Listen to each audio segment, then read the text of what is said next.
الحمد لله رب العالمين والصلاة والسلام على أفضل الأنبياء وخاتم النبيين وعلى آله وصحبه وأتباعه أجمعين. أما بعد فأعوذ بالله من الشيطان الرجيم. بسم الله الرحمن الرحيم. ولله على الناس حج البيت من استطاع إليه سبيلا. صدق الله مولانا العظيم. بڑی محبت سے درود پاک پڑھیے. الصلاۃ والسلام علیک یا سیدی یا رسول اللہ. کوئی خاموش نہ رہے، اسٹیج والے بھی پڑھیے اور پنڈال والے بھی پڑھیے محبت سے ذرا. الصلاۃ والسلام علیک یا رسول اللہ وعلی آلک واصحابک یا سیدی یا رحمت للعالمین. الصلاۃ والسلام علیک یا رحمت للعالمین وعلی آلک واصحابک یا جد الحسن والحسین.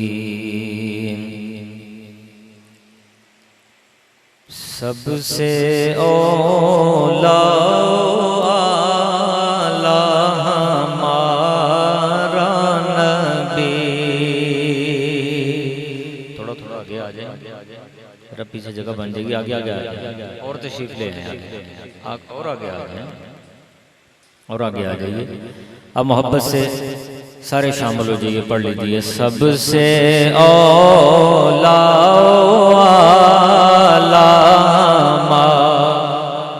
نبی، سب سے بالا والا ہمارا نبی. اپنے مولا کا پیارا ہمارا نبی. اپنے مولا کا پیارا ہمارا نبی. دونوں عالم کا دولا. جس کو آتا ہے پڑھے. سب سے اولا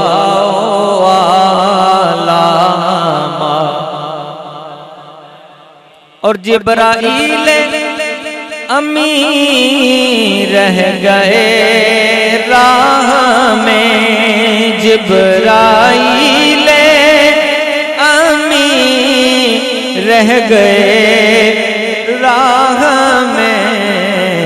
عرش اعلیٰ پہ پہنچا ہمارا نبی. پڑھیے. سب سے اولا ہمارا نبی، سب سے بالا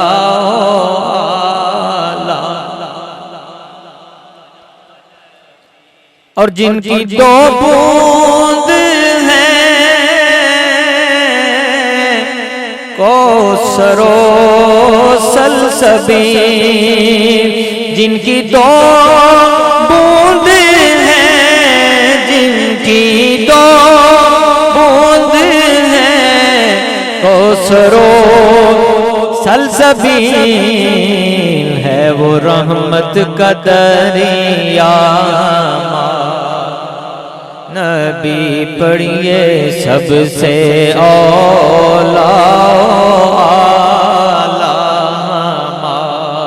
ہمارا نبی، سب سے بالا اعلیٰ ہمارا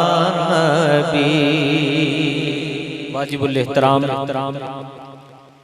صاحب صدر گرامی قدر پیر طریقت راہبر شریعت حضرت قبلہ پیر عاشق ماہی صاحب آستانہ عالیہ امام جلوی، معزز و محترم سٹیج پہ موجود ثناخانان مصطفیٰ، نقیب محفل، منتظمین محفل، دوستوں، بزرگوں، نوجوانوں، اللہ تعالیٰ کی بارگاہ میں دعا ہے پروردگار عالم اس محفل پاک کو قبول فرمائے، قیامت کے دن ہمیں اپنے پیارے محبوب کی باری تعالی شفاعت نصیب فرمائے۔ سب کہیے آمین ذرا۔ قرآن مجید کی جو آیت میں نے تلاوت کی ہے اس حوالے سے چند گزارشات مختصر سے وقت میں آپ کے سامنے عرض کرنی ہے۔ حج کا موسم ہے، اللہ تعالی ہم سب کو حج بیت اللہ کی سعادت عطا فرمائے۔ مسلمان پہ اللہ تعالی نے زندگی میں ایک بار حج فرض فرمایا ہے۔ نبی پاک علیہ السلام خطبہ ارشاد فرما رہے تھے اور خطبہ ارشاد فرماتے ہوئے آپ نے فرمایا یا ایھا الناس، لوگو قد فرض علیکم الحج، اللہ نے تم پہ حج فرض فرما دیا، فحجوا، حج کرو۔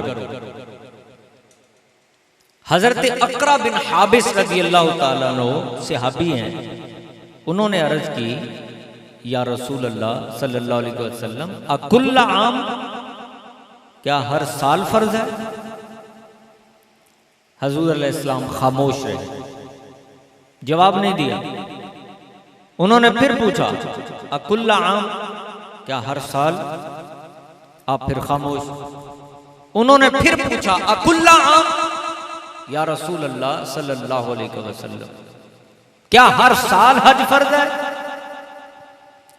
جب 3 بار انہوں نے پوچھا تب ہمارے آقا علیہ السلام بولے اور فرمایا نہیں، فرض تو ایک ہی بار ہے، لیکن لو قلت نعم لوجب، اگر میں ہاں کہہ دیتا اللہ ہر سال ہی فرض فرما دیتا۔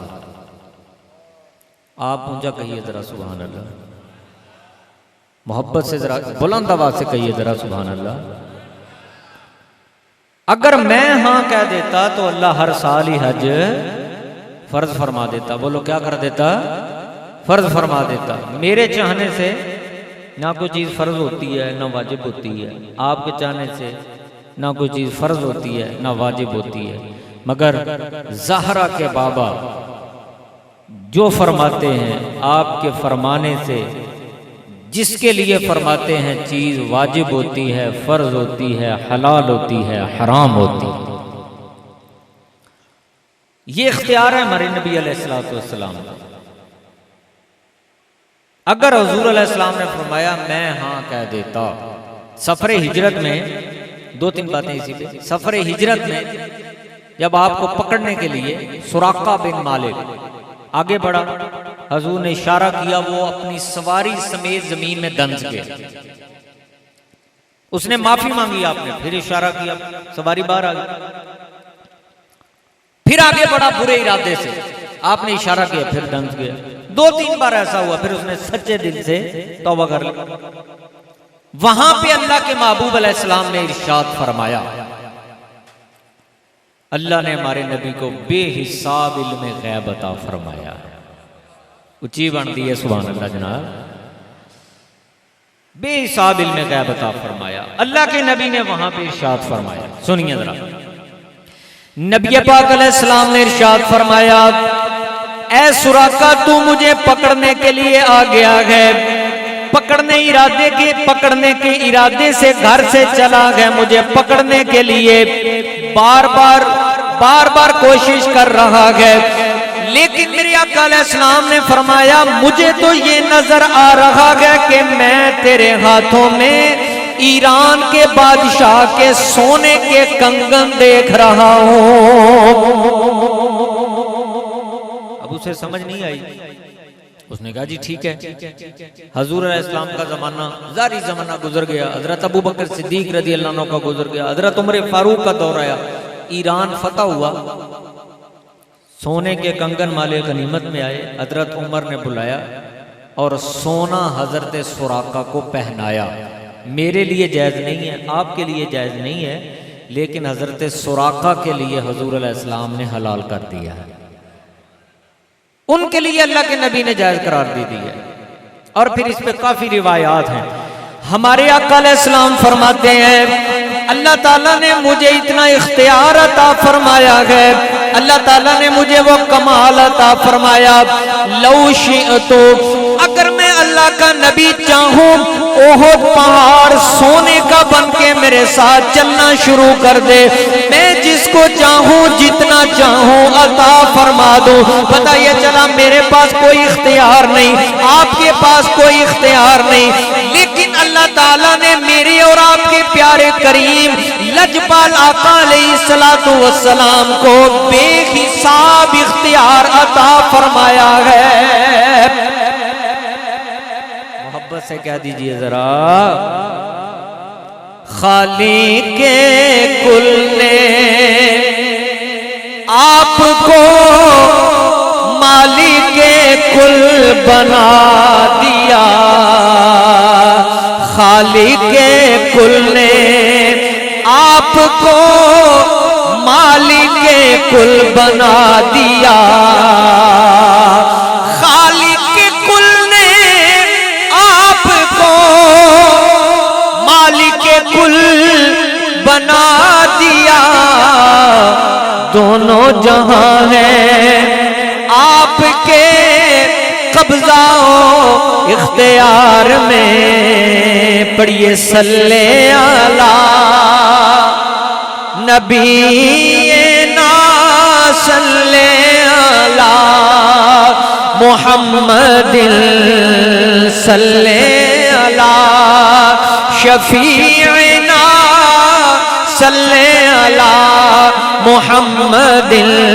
اور اعلیٰ حضرت مجدد دین و ملت امام احمد رضا خان علیہ رحمت الرحمن اسی انداز میں اسی بیر میں فرماتے ہیں وہ جو نہ تھے تو کچھ نہ تھا، وہ جو نہ ہو تو کچھ نہ ہو، وہ جو نہ تھے تو کچھ نہ تھا، وہ جو نہ ہو تو کچھ نہ ہو، کیونکہ جان ہے وہ جہان کی جان ہے تو جہان ہے۔ پڑھ لیجئے صلی علی شفیعنا صلی علی محمد صلی علی کریمنا صلی علی محمد۔ نبی پاک علیہ السلام جو چیز چاہتے ہیں فرض کرتے ہیں، جو چیز چاہتے ہیں واجب کرتے ہیں، جو چیز چاہتے ہیں اللہ کے نبی حلال کرتے ہیں، جو چیز چاہتے ہیں اللہ کے نبی حرام کرتے ہیں۔ آپ کے پاس اختیار ہے۔ فرمایا زندگی میں صرف ایک بار حج فرض ہے، اور کس پہ فرض ہے؟ لوگ تو بار بار کرتے ہیں، مرضی ہے، مگر نبی پاک علیہ السلام نے ارشاد فرمایا خلاصہ یہ ہے جس کے پاس اتنا پیسہ ہو کہ وہاں جا سکے، مکہ یا مدینہ، وہاں پہ رہ سکے، واپس آ سکے، اور پیچھے لوگوں کے پاس اتنا، گھر والوں کے پاس اتنا پیسہ ہو کہ گزر بسر ہو سکے، اس پہ حج فرض ہے۔ بولو اس پہ حج، اچھی بولو اس پہ حج، اللہ آپ کو بار بار لے جائے، اس پہ حج فرض ہے، اور زندگی میں صرف ایک بار فرض ہے۔ نبی پاک علیہ السلام نے فرمایا من حج للہ، جس نے اللہ کی رضا کے لیے حج کیا، ولم یرفس ولم یفسق، پھر اس نے حج کے تقاضوں کو پورا کیا. اس کا خلاصہ ہے ولم یرفث ولم یفسق. اس نے حج کے آداب کو ملحوظ خاطر رکھا. ہمارے آقا فرماتے ہیں رجع کیوم ولدتہ امہ. جب حج کر کے واپس آتا ہے تو ایسے گناہوں سے پاک ہو جاتا ہے جیسے آج ہی دنیا میں آئے. لاکھوں روپیہ لگا کے دنیا حج کرنے کے لیے جاتی ہے, لیکن مجھے بتاؤ کیا حج کر کے آنے والا وہ دعویٰ کر سکتا ہے میرا حج قبول ہے؟ کوئی ایسا حجی آپ نے دیکھا ہو جس نے یہ دعویٰ کیا ہو کہ جناب میرا حج مقبول ہے؟ اللہ کے گھر میں بڑی امید ہوتی ہے, لیکن نبی پاک علیہ السلام نے فرمایا اپنے ماں باپ کا چہرہ محبت سے دیکھو, مقبول حج کا اللہ ثواب عطا فرمائے. اونچا کہہ دیجئے ذرا, ماں باپ کا چہرہ دیکھنے سے مقبول حج مبرور, کتب لہ حجۃ مبرورہ, اللہ مقبول حج کا ثواب عطا فرماتا ہے. اچھا اس کو میں فائنڈ اپ کروں.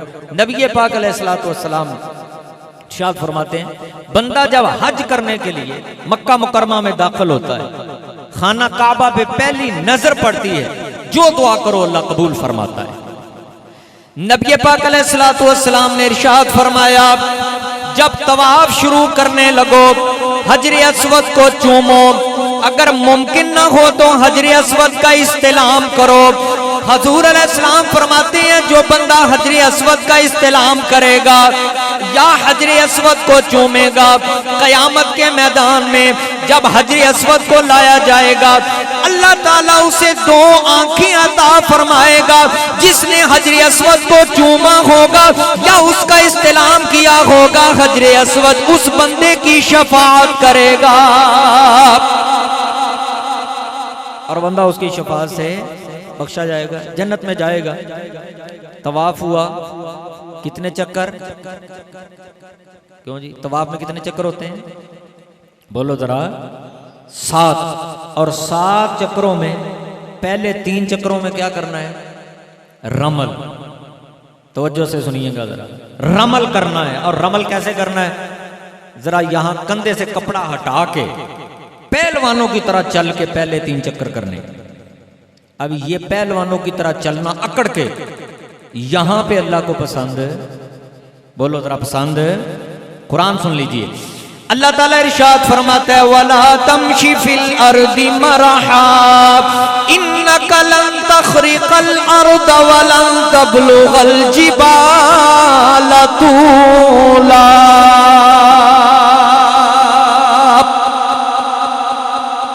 زمین پہ اکڑ کے مت چلو, تم زمین کو پھاڑ نہیں سکتے. زمین پہ اکڑ کے مت چلو, یہ چال اللہ کو یہاں پہ پسند نہیں ہے. یہاں پہ اکڑ کے چلو اللہ کو پسند نہیں ہے, اور وہاں پہ اکڑ کے نہ چلو تو اللہ پورا راضی نہیں ہوتا. آخر وجہ کیا ہے؟ اب اس کا فلسفہ سنیے. خانہ کعبہ کے سامنے اکڑ کے چلنا ہے, کیوں؟ یہ حضور کے صحابہ کی سنت ہے. اچھی کہو ذرا, سنی کہو سبحان اللہ, باقی چوپر وہ اچھی کہو ذرا. یہ صحابہ کرام کی سنت ہے.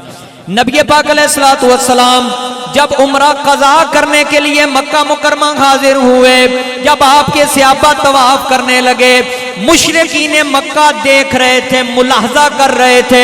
انہوں نے تانے مارے کہنے لگے یثرب کے بخار نے محمد کے ماننے والوں کو کمزور کر دیا گیا, محمد کے ماننے والے ہمارا مقابلہ کیسے کریں گے, جسمانی طور پہ بڑے نحیف ہو چکے ہیں.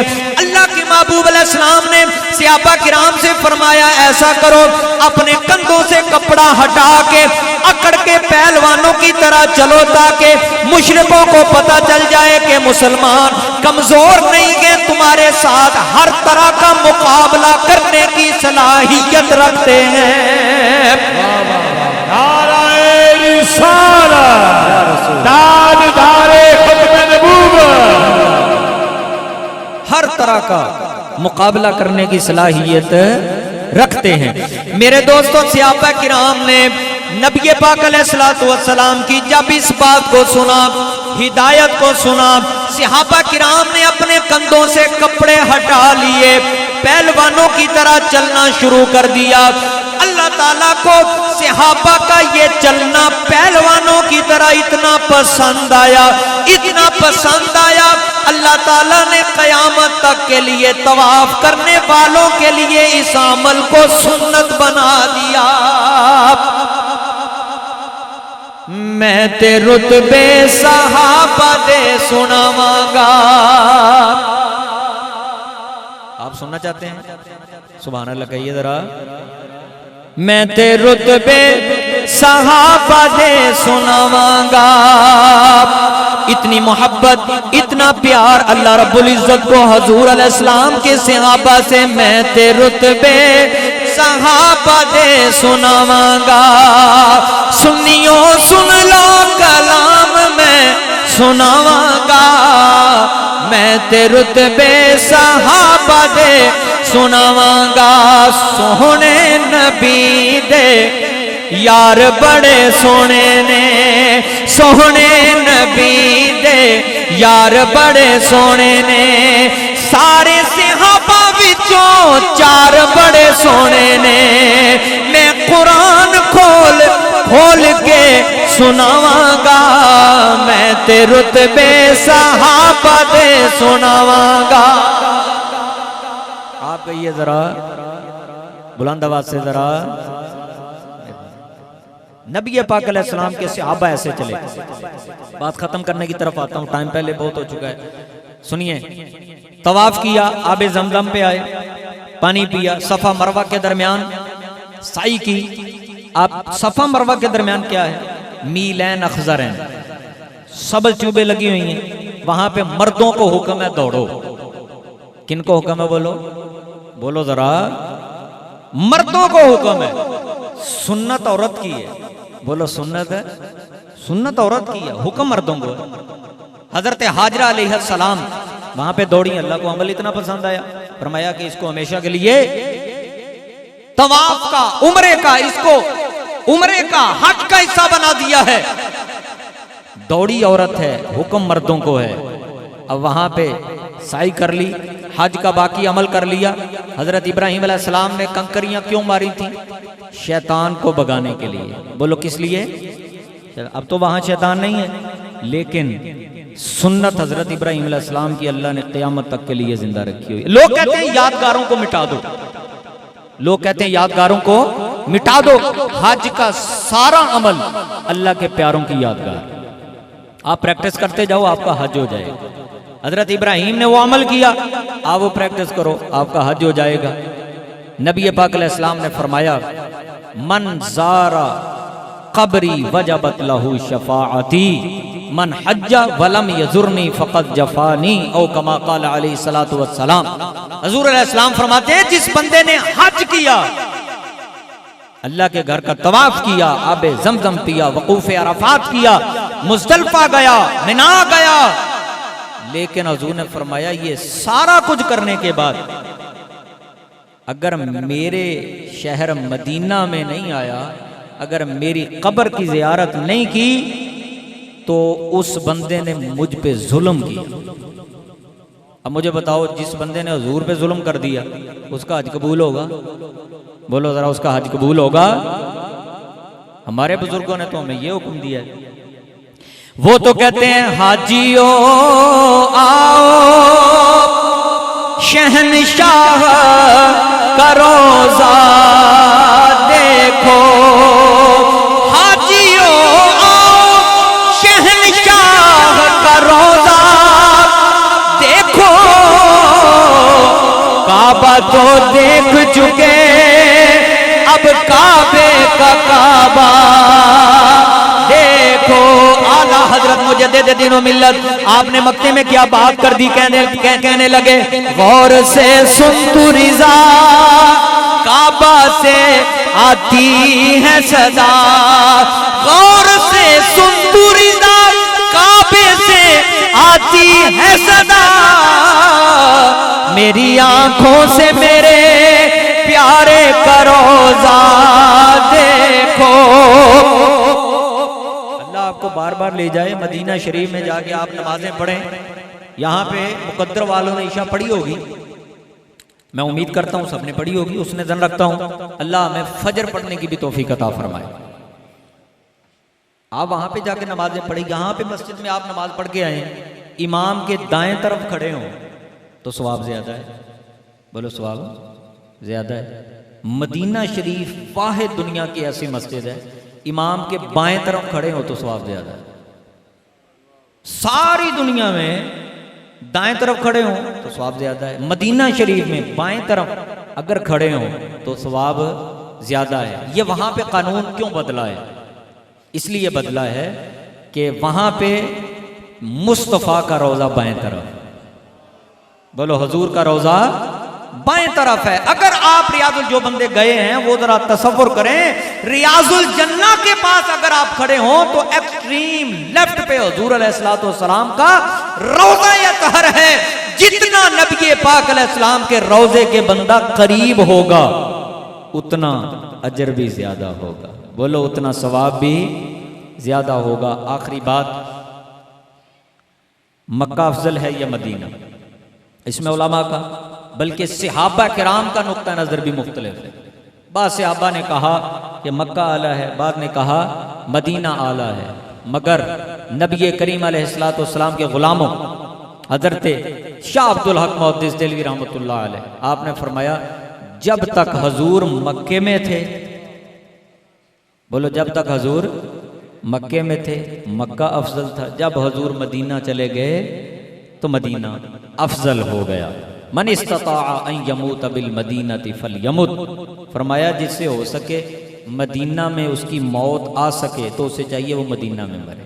جو مدینہ میں مرے گا حضور نے فرمایا میں اس کی شفاعت فرماؤں گا۔ مدینے کی لگن یہ اہل حق کی علامت ہے، نشانی ہے۔ آپ آئے ہیں، اللہ تعالیٰ پروردگار عالم رب ذوالجلال آپ کو بار بار زیارت مدینہ نصیب فرمائے، اور جو محفل کا انتظام کیا گیا اللہ تعالیٰ اپنی بارگاہ میں اس کو قبول فرمائے۔ بھائی زاہد صاحب اور ان کے جملہ ٹیم جنہوں نے انتظام کیا سارا، اللہ رب العزت ان کے ساتھ ساتھ ہم سب کو بھی اس کا اجر عطا فرمائے، اور جو میں نے بیان کیا اس پہ عمل کی اللہ ہمیں توفیق عطا فرمائے۔ وآخر دعوانا ان الحمد للہ رب العالمین۔